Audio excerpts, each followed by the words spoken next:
Welcome to my channel. আমার চ্যানেলে আপনাদের স্বাগতম। আজকে আমি দুধ পুলি পিঠার রেসিপি নিয়ে আপনাদের সামনে আসছি। প্রথমে আমি 1 কাপ জল দিলাম আর দিচ্ছি সামান্য একটু লবণ। জল একটু একটু ফুটছে। 1 কাপ জলের জন্য 2 কাপ চালের গুঁড়ো দিলাম।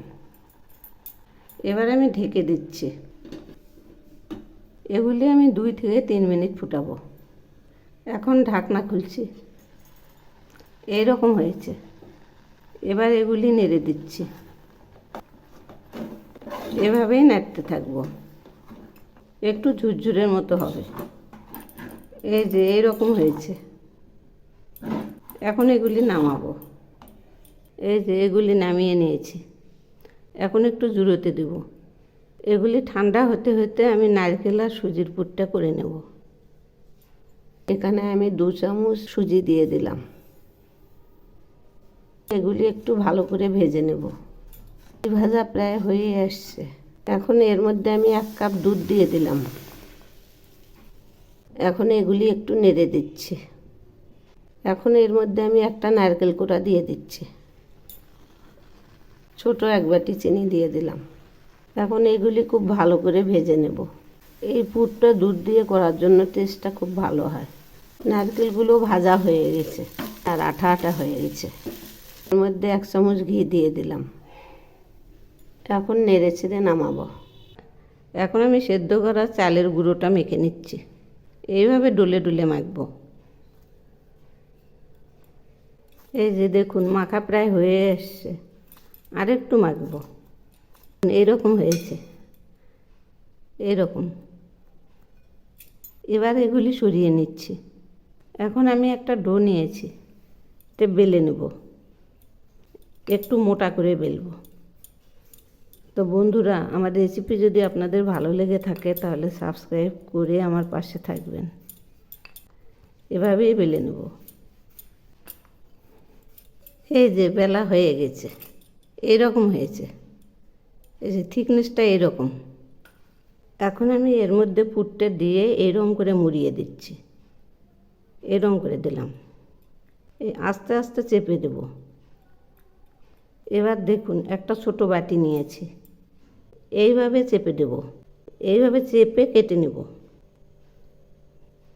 এই যে এইরকম হয়েছে। এবার এর থেকে বের করব। করে দেখুন এইরকম করে আস্তে আস্তে লম্বা করব। পিঠার শেপ দেব। 2 হাত দিয়ে এই পাশে বাড়িয়ে দেব। এইরকম করব। এইরকম আস্তে আস্তে চেপে দেব। এইভাবে চেপে দেব। এই যে দেখুন আস্তে আস্তে পিঠের শেপ আসছে। এগুলি আরেকটু চেপে দেব, তাহলেই হবে। এই যে এইরকম করেই সবগুলো বানিয়ে নেব। দেখুন সব পিঠেগুলো বানিয়ে নিয়েছি।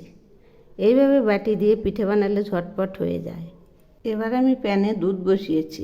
এর মধ্যে 3টে তেজপাতা দিলাম। আর দিচ্ছি 3টে থেতো করা সাদা এলাচ। এর মধ্যে 1 লিটার দুধ আছে। এই দুধটা আমি অনেকটাই ঘন করে নেব।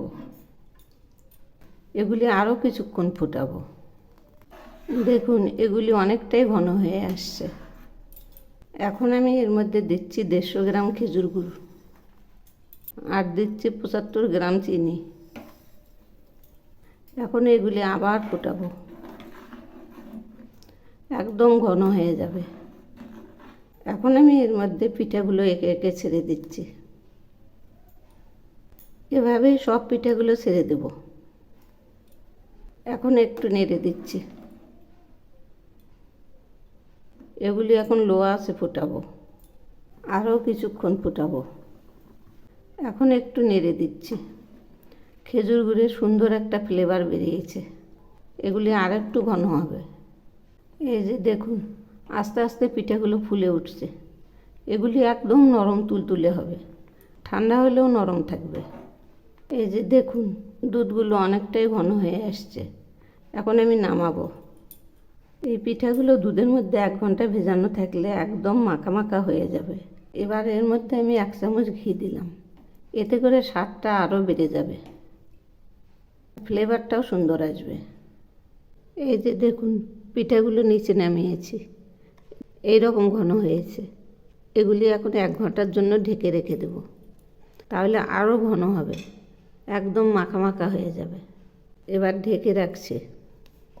এবার আমি ঢাকনা খুলছি। এগুলি এখন থালায় তুলব। এই যে সবগুলো থালায় নামিয়েছি, দেখুন কত সুন্দর হয়েছে। এভাবে বানিয়ে খেয়ে দেখবেন, অসাধারণ টেস্ট।